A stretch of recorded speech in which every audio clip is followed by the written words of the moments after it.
بسم اللہ الرحمن الرحیم۔ السلام علیکم رحمۃ اللہ وبرکاتہ۔ انا انزلناہ فی لیلۃ القدر، بے شک ہم نے اس قرآن کو شب قدر میں نازل کیا۔ وما ادراک ما لیلۃ القدر، اور آپ کو کیا معلوم کہ شب قدر کیا ہے۔ تنزل الملائکۃ والروح فیہا بإذن ربہم من کل امر، فرشتے اور روح اس میں اپنے رب کے اذن سے ہر حکم لے کر اترتے ہیں۔ سلام ہی حتی مطلع الفجر، وہ صبح روشن ہونے تک سلامتی کی رات ہے۔ شب قدر کی رات میں یہ نفل پڑھیں، اس کے بعد آپ کی ہر دعا قبول ہوگی۔ شب قدر کی رات میں نماز کے بعد 4 رکعت نفل اس ترتیب سے پڑھیں کہ ہر رکعت میں الحمد شریف پڑھنے کے بعد انا انزلنا 3 مرتبہ پوری سورت اور سورہ اخلاص 50 مرتبہ پڑھیں۔ پھر سلام کے بعد سجدے میں جا کر 1 مرتبہ سبحان اللہ والحمد للہ ولا الہ الا اللہ واللہ اکبر پڑھ کر سر اٹھا کر جو دعا مانگیں گے وہ قبول ہوگی۔ اور دیکھیں کیا خوبصورت بات ہے، اور کیا خوبصورت اور فضیلتوں والا دن ہوگا کہ جس رات آپ شب قدر کی رات عبادت کرتے ہوں، اس کی صبح کیا نمایاں صبح ہوگی، اور وہ رات بادل نہیں ہوں گے، آسمان پر کلیئر ہوں گے، وہ آسمان اچھا، نہ زیادہ گرمی ہوگی اور نہ زیادہ سردی ہوگی اس رات، بلکہ یہ رات معتدل رات ہوگی۔ اس میں چاند کھلا ہوا ہوگا، شیطان کو آسمان سے ستارے نہیں مارے جاتے۔ کبھی آپ دیکھ رہے ہوتے ہیں، یعنی کہ کبھی آپ نے دیکھا ہوگا کہ سٹار جو ہیں وہ ٹوٹ رہے ہوتے ہیں، نظر آتے ہیں۔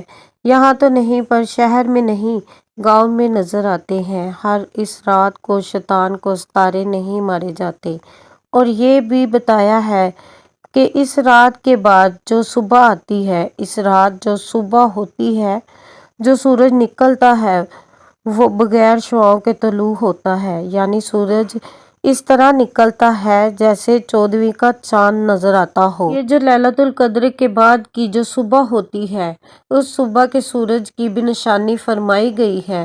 اور بعض علماء یہ بھی فرماتے ہیں کہ اس رات جو ہے سمندر کا پانی میٹھا ہو جاتا ہے۔ حضرت عائشہ صدیقہ سلام اللہ علیہا فرماتی ہیں کہ جب رمضان المبارک کا یہ آخری عشرہ نجات کا سماں ہوتا تھا، جب رمضان المبارک کے آخری 10 روزے آتے تھے تو نبی کریم صلی اللہ علیہ وآلہ وسلم کمر کس لیا کرتے تھے اور ہمیں بھی جاگے رہنے کا فرمان دیا کرتے تھے۔ نبی پاک صلی اللہ علیہ وآلہ وسلم فرماتے، ان راتوں میں زیادہ سے زیادہ عبادت کیا کرے، کیونکہ یہ جو طاق راتیں ہوتی ہیں نا، آخری عشرے کی طاق راتیں 21، 23، 25، 27 اور 29، ان میں سے کوئی بھی رات شب قدر کی رات ہے۔ حضرت عائشہ صدیقہ سلام اللہ علیہا فرماتی ہیں کہ نبی کریم صلی اللہ علیہ وآلہ وسلم ان تمام راتوں میں ساری رات دل و جان سے عبادت کیا کرتے،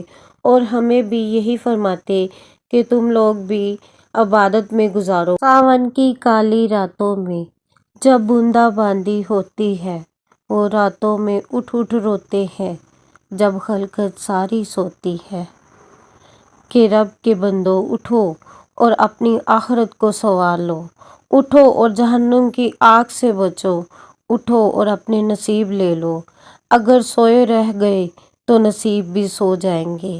شب قدر کی رات قبولیت کی رات ہوتی ہے، مغفرت کی رات ہوتی ہے، نجات کی رات ہوتی ہے، اور اس رات میں اللہ پاک کے فرشتے آسمانوں سے نازل ہوتے ہیں اور ہر انسان کو دیکھ رہے ہوتے ہیں۔